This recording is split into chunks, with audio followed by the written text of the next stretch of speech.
Okay. Oh, wow.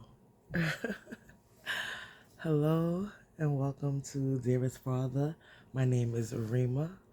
Um, I'm just going to jump right in. So, the scripture for today is Matthew chapter 5, verse 21 through 25. You have heard it that it was said to people long ago, "You shall not murder, and anyone who murders will be subject to judgment." But I tell you that anyone who is angry with a brother or a sister will be subject to judgment. Again, anyone who says to a brother or a sister, "Raka," is answerable to the court. And anyone who says, "You fool," will be in danger of the fire of hell. Therefore, if you are offering your gift at the altar, and then remember that your brother or sister has something against you, leave your gift there in front of the altar. First, go and reconcile to them, and then come and offer your gift.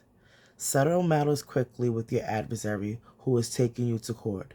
Do it while you are still on the way, or your adversary may hand you over to the judge, and judge may hand you over to the officer, and you may be thrown into prison. Truly I tell you, you will not get out until you paid the last penny. Okay.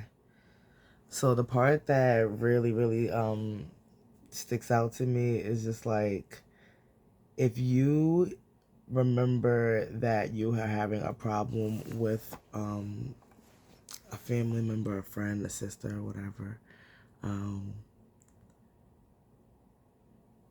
those problems will block your blessings. So they say, the scripture says that you must forgive people the way that Jesus forgave you. And if you come to him praising him, but still have hate in your heart for somebody, he's not listening to you. He does not care what you have to say. You have to forgive people. You have to actively, consciously forgive people. That's under a murder. That was the comparison. The comparison was murder to not forgiving someone. So imagine how harsh it feels, because I feel like maybe it's the ultimate disrespect to God. If you can't forgive people and you can't love people, then that's like the ultimate disrespect, because that's like his first and foremost. Love the Lord your God with all your heart, and love your neighbor as you love yourself. That's where it starts, love, right?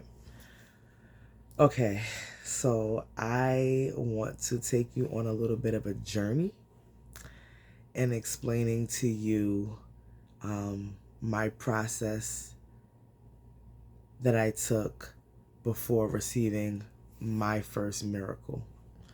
And I call it a miracle, and some of you may relate to that as well as I explain what my miracle was. Um, and I hope and pray that everybody that is hearing this story right now will one day have their own miracle that they remember as their first miracle. So, the first miracle that was performed in my life, um, consciously, is the healing of the relationship between myself and my sister-in-law. So a little bit of backstory history. Um, my husband and I have been together for about 11 years. Um, in the beginning of our relationship, we were very much in a bubble, meaning we weren't around our family. They weren't there to kind of like put bugs in our ear or anything like that. Like, we developed our relationship outside of any like family impact. Uh, when family started to kind of enter into our relationships, um, I don't know, there was a little bit of like discord. Anyway, from seemingly day one, maybe day two, um, I have not had a good relationship with my husband's sister. Um, we just, I don't know. there's a little bit of an age gap between us. Our personalities don't right off the back mesh. Um, and there might even also be some just like, I don't know, undertone of like just that black woman in competition type of vibe. Sorry. That black women competition type of vibe. I don't really know. But I could tell you that for the first 8 years of my relationship with my husband, just every single time, just the tension, the arguing, the attitude, the disrespect, like it went on.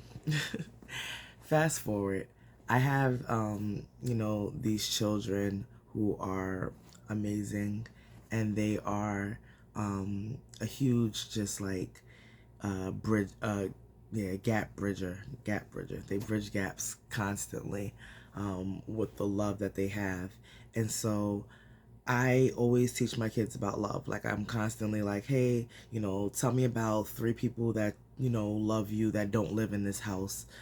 Tell me about 3 people that you love that don't live in this house. I'm constantly getting them to talk about love and how it feels. We also do it about like faith and hope, things that you have faith in, things that you hope for. I go over those things with my kids all the time, try to instill that in them. But one day, my son says to me, Mommy, do you love Auntie? And I was like, by association? Like, because that's my, at the time, boyfriend. Because that's my boyfriend's sister, because that's like the father of my children's sister. Sure. But I didn't want to qualify it like that to a young child who didn't really like just knew that love was supposed to be inclusive, and knew that God was love, and we're supposed to love people. And so for him to ask me that question, I guess because when it was my turn, I never mentioned her name. I guess it was a question. My son is curious. So I started to really like work on myself about that. And I was like, I don't want to lie to him. I don't want to give him, the wrong answer, because if I'm promoting love, then it has to be a thing. So I really started to do a lot of like self-examination on it. And I came across a series called Forgiveness University by Transformation Church. And it's like I don't know, maybe like a 15-part series on just like how to forgive, who to forgive, why to forgive, when to forgive, what to forgive, forgiving yourself, why forgiveness matters, how it can impact your family. It was dope. So I started really like thinking about, just how do you start to heal something? How do you start to build a relationship? And so it's like, okay, well, you can't love something that you're not in relationship with. So you have to get in relationship with this thing. And to get into relationship with it, you're going to have to look past everything that it has already been in your life. Arguments, just nasty undertones, whatever it's been, you're going to have to get beyond that. So start forgiving. What did I start doing? I started praying about it. I started praying about it. I started looking for practical ways to bridge the gap. I would make dinner and make her a plate and bring it down. And hey, I don't know if you ate yet. We lived in the same house. That's like a portion of it. We lived in the same house, and it had gotten to a point where the fact that we couldn't get past whatever tension that was blocking a relationship from being formed. And it made it uncomfortable living in the house. And so coupling that with the question that my son asked, it was just like, okay, you got to do something. So I started like cooking, bringing her a plate. Oh, baby, you can pack this for lunch tomorrow. I started inviting her to do stuff with me and the kids. And then I would just pray about it. And then one day I decided that I was going to give her the gift of forgiveness. for Christmas. And I wasn't going to tell her, but I was just going to write a letter with all the things that I felt that, over the it had been 8 years at the time, over the 8 years that my husband and I have been together, the things that I felt that she had done that hurt me or disrespected me or whatever the case may be. I'll tell you, one thing that was in that letter was on my wedding day. On my wedding day, it was very small, very intimate. My husband and I got married in 2020, right as they shut down New York because of the oncoming pandemic that we had no idea was oncoming.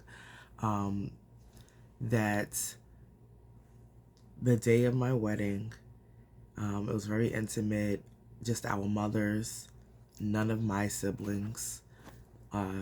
His sister was there because she lives with us, or we live together. So she was there watching the kids, and we had one other person that was a witness. Like we weren't bringing people in, but our household was there. And at the end, everybody's giving like a speech of congratulations to us. It's only about 5 people. And as they go around the room, she's the last one to speak, the last one to give a toast of congratulations. And y'all, I will tell you, and I can laugh about it now. Back then I was not laughing. She didn't even mention my name. She told my husband how proud of him she was, and congratulations. She can't even believe how much he's grown up over the years, to now, be a father and a husband. And that was like it. Not welcome to the family, not congratulations on being a wife, not, just nothing. And that like hurt. And it's just like, beyond hurt, it just made me angry. And I'm like, you can't feel this kind of anger. So I wrote this letter and I offered forgiveness, and every action that I had after that was me seeking to find ways for us to build a relationship. And I tell you, when I gave that to God and I used his principle of forgiveness, he healed that thing so well.